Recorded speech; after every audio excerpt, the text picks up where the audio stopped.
Será que a Transmissão Paulista nos trará bons dividendos nos próximos anos? Bem-vindo ao canal Top Ações. Hoje nós vamos ver os números que eu trouxe aqui em relação à Transmissão Paulista de investimentos versus os dividendos. Nós vamos ver as diferentes narrativas do mercado em relação à Transmissão Paulista. Então já deixa o like, se inscreve no canal ativando o sino, tá? Que aí você é notificado quando eu faço novos vídeos. Então nós temos alguns pontos principais que vamos abordar nesse vídeo. O primeiro e mais importante é a questão dos dividendos, né? Como ficam os dividendos da Transmissão Paulista nos próximos anos, inclusive aí o payout. Nós temos a narrativa do Itaú e de alguns outros bancos que os dividendos devem continuar baixos, né? Inclusive com o payout diminuindo de 2024 a 2023, segundo o Itaú. Então o payout que hoje está em 75% vai reduzir para 50%, segundo o Itaú. Nós temos a narrativa aqui da Genial, que nos indica aquele velho ponto que a gente já conhece, que o RBC vai voltar ao normal já no terceiro trimestre de 2023. Então, com isso, deve aumentar os dividendos da empresa em 2023.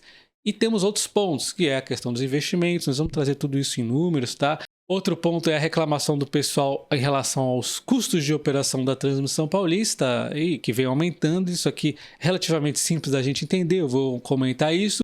E por fim, nós temos aqui a quebra da expectativa, né, do anúncio de dividendos da Transmissão Paulista junto com o resultado trimestral agora, né? E esse aqui é o mais fácil da gente entender, que na verdade não foi uma frustração. Até a Genial entendia que poderia estar anunciando caso realmente a empresa fosse passar dos 75% do payout aqui, o que não era esperado. Eu imaginava exatamente que não fosse ter dividendos, que ia parar nos 75%, que foi ali o que a empresa prometeu, né? Então, não teve esse anúncio, não é uma frustração. Vamos relembrar aqui que a empresa tem um cronograma aqui de anúncios que vai seguir uma data com e uma data de pagamento. Isso aqui é bem simples, tá? Isso aqui a gente já descarta que não houve uma decepção aqui. E não houve uma surpresa em relação à empresa não anunciar dividendos, porque ela tem um cronograma mais ou menos pré-definido, que é costumeiro, é que ela anuncia 4 vezes ao ano em momento de normalidade dela, né? Então nós temos aqui normalmente anúncio no mês 4, no mês 7, no mês 10, eventualmente no mês 11 e no mês 12. Então, quando anuncia no mês 11, eu não anunciei alguns outros anúncios, mas normalmente é 4 anúncios de dividendos, tá? E normalmente 4 datas de anúncios vão refletir em 4 datacom, a data que você tem que ter a ação para ter o direito de receber o dividendo, que será pago na data de pagamento, que também vai seguir aqui 4 meses normalmente, né? Então, normalmente seria o mês 1, mês 4, mês 7, mês 11, mas eventualmente acaba tendo no mês 12, mês 5 muda um pouquinho aqui, mas é mais ou menos nesse ritmo, momento de normalidade da empresa, são 4 anúncios de dividendos. E outra questão que o mercado pontuou em relação à Transmissão Paulista é a questão dos custos de despesas, que aumentou aqui 11,9% no ano e no trimestre ainda acelerou ainda mais para 22,6%. Isso aqui é facilmente explicado pela questão inflacionária que passamos e também pelo momento de crescimento da empresa, né? Principalmente aqui o crescimento. A gente vê que tivemos aqui uma série de aumentos, muito aqui em materiais, né? Tem serviços, isso aqui muito vai demandar também dos investimentos que a empresa vai fazendo. O pessoal também teve um processo inflacionário, teve até um antigo aí para resolver do terceiro trimestre, então isso aqui acabou fazendo um aumento, né? Pela inflação e pelo crescimento natural da empresa. E aí, o que acontece quando a gente tem esse aumento no custo, né? Fica facilmente explicado pelo processo de crescimento da empresa. A gente vê a RAP, né, que é a receita que ela recebe anualmente, crescendo aí com novos projetos que vão entrando sempre. Tem até o projeto de baterias aqui, tem linha de transmissão. Nós temos aqui então a receita dela subindo 20% em relação ao ano, né? Quando a gente não considera o RBC.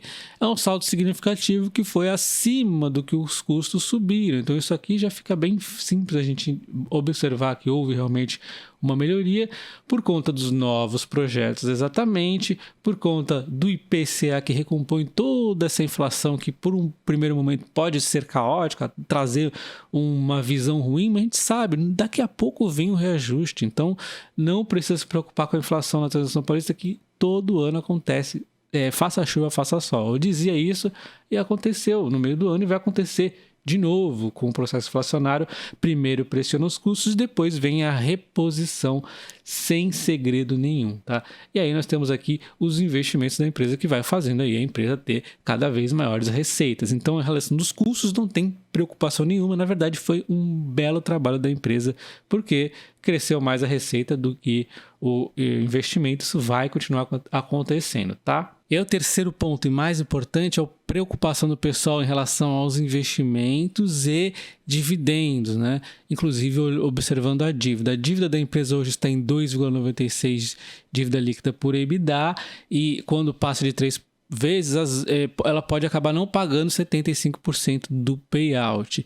E assim como eu disse, é só você voltar nos vídeos do ano passado. No ano passado, essa dívida por EBITDA já foi uma discussão aqui. Eu falei inúmeras vezes, você pode retornar os vídeos, que a empresa pagaria 75% sim do seu lucro em dividendos, porque a sua dívida estava acima de 3, mas eu falava, o EBITDA vai crescer, é só você esperar. Estava no segundo trimestre a 3,25, chegou no terceiro a 3,11, continuou as narrativas, está acima de 3, que não vai pagar dividendos e não sei o que. Eu falei, calma, vai aumentar, o EBITDA vai para baixo dos 3, e foi para baixo dos 3, e ela pagou 75% do seu lucro aí em dividendos. Então tem que tomar muito cuidado com as narrativas e realmente pôr no papel tudo o que vai acontecer com a empresa, e é isso que nós vamos fazer agora. Então, antes da gente falar aqui dos números, vamos dar uma olhada no histórico de distribuição da empresa. Ela sempre pagou ótimos payouts, olha só, sempre, cara, praticamente sem exceção. E aí, eu acredito que ela vai manter aqui pelo menos 75% nos próximos anos, até voltar, até payouts normalmente aí de 90%, 95%, de repente até 100%, né? E aí você deve estar olhando com certeza aqui, falando, será que ele pulou esses 2 anos aqui? É porque esses 2 anos aqui são atípicos e não deve mais acontecer. Foi a questão da MP579, do RBSE que estava em discussão, aquela época da Dilma, foi um caos, a empresa caiu muito as cotações nesse período aqui, né? E depois ela voltou eventualmente à normalidade, e as cotações subiram e tudo aí deu certo com a empresa, e agora ela está nesse momento de receber o RBSE e usar isso aí para investir. Então, essa queda aqui, esse aumento é exatamente a questão do RBSE, né? Teve a renovação do contrato também 059, então nós temos aqui um processo de investimentos da empresa para ter anos de tranquilidade. E quando a gente observa os investimentos da empresa, a gente vê 2 frentes aqui com grandes investimentos. Os leilões Greenfield, eles vêm aqui aumentando, mas até dando uma tranquilizadinha ao longo desses últimos 3 anos, mas deve dar uma aumentada novamente. Inclusive, o reforços e melhorias, que ganhou muito salto aqui, deve aumentar mais um pouco. Eu já vou falar o quanto isso vai aumentar. E aí a gente entende também, antes de falar só em investimentos por si só, a gente entende que isso aqui são leilões de transmissão, então é muito importante a empresa ganhar leilões de transmissão. Teremos leilões recordes em 2023. E nós temos os reforços de melhoria, que é um diferencial da empresa. Ela tem esses investimentos aqui sem concorrer, sem licitação. Então, ela tem não tem a briga aí do deságio, né? Não tem aquele deságio apertando, comprimindo as margens. Então, é um diferencial da empresa, tá? Isso aqui não é algo ruim, é algo positivo. Isso aqui também vai aumentar, e a gente já vai ver aqui os valores. A gente tem, então, a perspectiva, né, de 5 bilhões até 2027. Então, nós teremos aqui, em média, exatamente 1 bilhão. Né? Não vai ser necessariamente 1 bilhão em cada ano, mas a gente imagina que eles vão organizar de alguma forma aqui, que vai ser não muito longe disso, porque a média é 1 bilhão por ano. Então, esses aqui é um investimento em reforço e melhoria, já está aqui cronometradinho para a gente. Pode estar entrando aí no pipeline novos investimentos.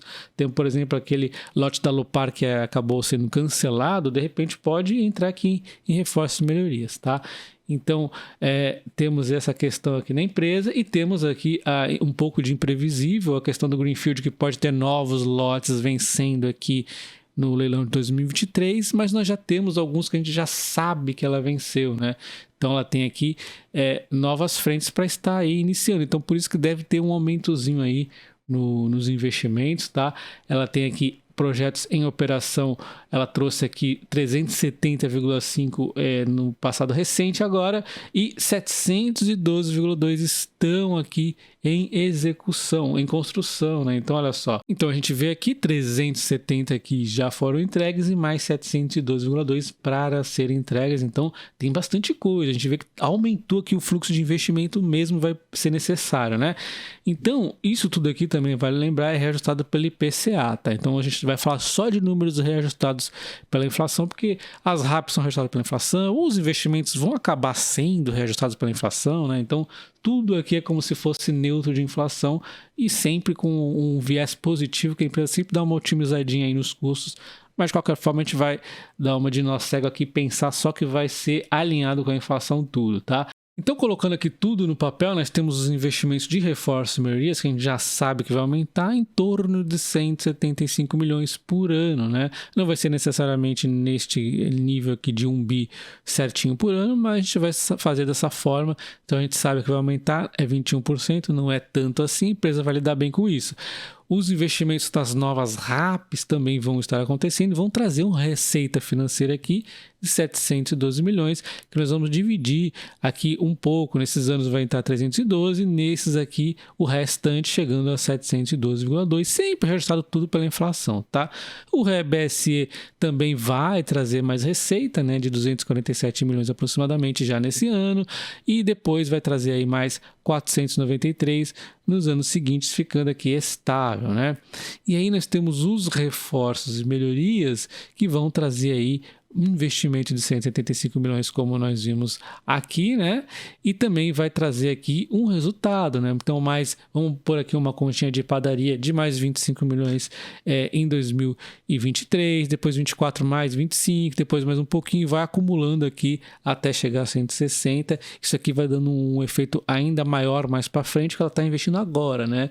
Então, a gente está fazendo aqui um aproximado só, tá? A gente sabe que esses reforços melhores vão trazer muito resultado, mas provavelmente é mais para frente aqui, tá?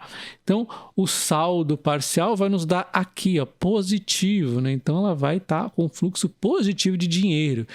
E aí, a grande questão aqui é os investimentos que ela vai precisar fazer para essas novas RAPs, né? Esses novos greenfields aí.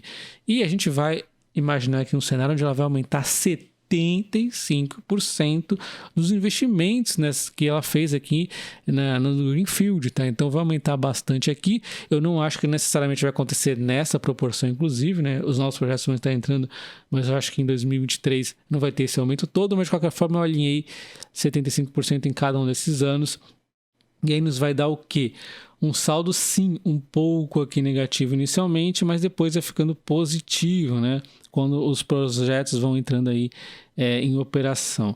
A grande questão é que eu não acredito que 2023 vai ter esse investimento todo, então nem vai ficar tão negativo, vai ficar aí um saldo relativamente neutro, e a empresa ela tende a equilibrar esses investimentos para ficar mais próximo do neutro. A gente pegou a soma dos 5 anos aqui, a gente viu que a gente conseguiu uma neutralidade quase. Então, aí a empresa que vai se escalar melhor aqui, né? Mas o fato que eu quis mostrar aqui nesses números é que a gente pegou até 2027 e a gente vê investimentos sim maiores, só que a receita vão aqui, ó, ajudando, e a grande salvação dela é o RBSE, que sem ela ter que investir nada, já vem uma graninha aí extra para ela, que aí compõe muito. E aí o que vai acontecer é cada vez mais receitas aparecendo aqui nos próximos anos, né? Principalmente aqui as reforços e melhorias que vão estar acontecendo constantemente, tá? Então, o que pode ter de surpresa nesse cronograma maravilhoso aqui? É uma surpresa que para alguns pode ser negativa, mas para mim vai ser positiva. Eu acredito muito que a empresa vá lidar muito bem com isso, que é os novos leilões, né? Nós temos 2023 leilões recordes. A empresa vai começar a encaixar caso ela ganhe em alguns momentos aqui, né? Então, isso aqui pode trazer um pouquinho de surpresa, né? Mas a gente lembra que eu fui aqui até relativamente pessimista com esse cronograma todo da empresa. A empresa vai entrar nos leilões, mas não vai começar os investimentos imediatamente. Então, tudo dá para se encaixar sim, né? A não sei que ela ganhe aqui grandíssimos leilões aqui, pode impactar um pouco aqui realmente, mas não adianta ficar tentando fazer conta de algo que nem aconteceu, né? O fato é que por mais que eventualmente ela ganhando leilões diminua os dividendos aqui num período aqui de alguns anos, nós teremos dividendos ainda maiores lá na frente, tá? Então é bastante positivo o cenário aqui da empresa, e na foto que nós temos hoje eu não vejo a empresa reduzindo o payout abaixo de 75%. Eu fiz aqui essas contas primeiro padrão, depois eu vou afinando e tentando alinhar um pouquinho mais aqui os números, para aí, assim que eu tiver algumas dúvidas, eu entro em contato com o RI para esclarecer, e aí sim é que a gente tem números mais precisos. Mas esses números aqui, mesmo sem encontrar com o RI, mesmo sem afinar ele no ajuste fino, a gente já entende que o cenário está aqui tranquilo para a empresa, tá? Ela está fazendo um bom trabalho. Então, nesses números iniciais, nós temos uma noção do que vai acontecer com a Transmissão Paulista, aqui em termos de dividendo e payouts, até 2027. E agora a gente vai explicar o que vai acontecer em 2028 e 2029 aqui para membros, tá? Vou fazer a continuação desse vídeo, vai ser bem rapidinho. Então considere se tornar membro do canal, que aí você tem acesso a esses vídeos exclusivos, inclusive uma playlist de opções. Muitos têm perguntado sobre opções, tem lá para membros, qualquer nível. R$ 1,99 você já consegue acesso. E se você quer acesso às planilhas que eu faço aqui, cálculo de dividendos, tudo mais, tem várias coisas aqui, preço teto. Aí, R$ 4,99 você tem acesso às planilhas que eu uso nos vídeos, inclusive algumas outras. E mesmo assim, eu sempre trago aqui no canal em aberto a previsão de dividendos para cada uma das empresas. Mas se você quer ter acesso aí a sempre estar vendo as atualizações em tempo real, é só você ser aí membro do canal, tá? Então deixa o like no vídeo, se inscreva no canal ativando o sino e comenta aí se você tem a Transmissão Paulista e se esse vídeo trouxe mais clareza aqui inicialmente aí para a empresa. Um abraço, até o próximo. Valeu!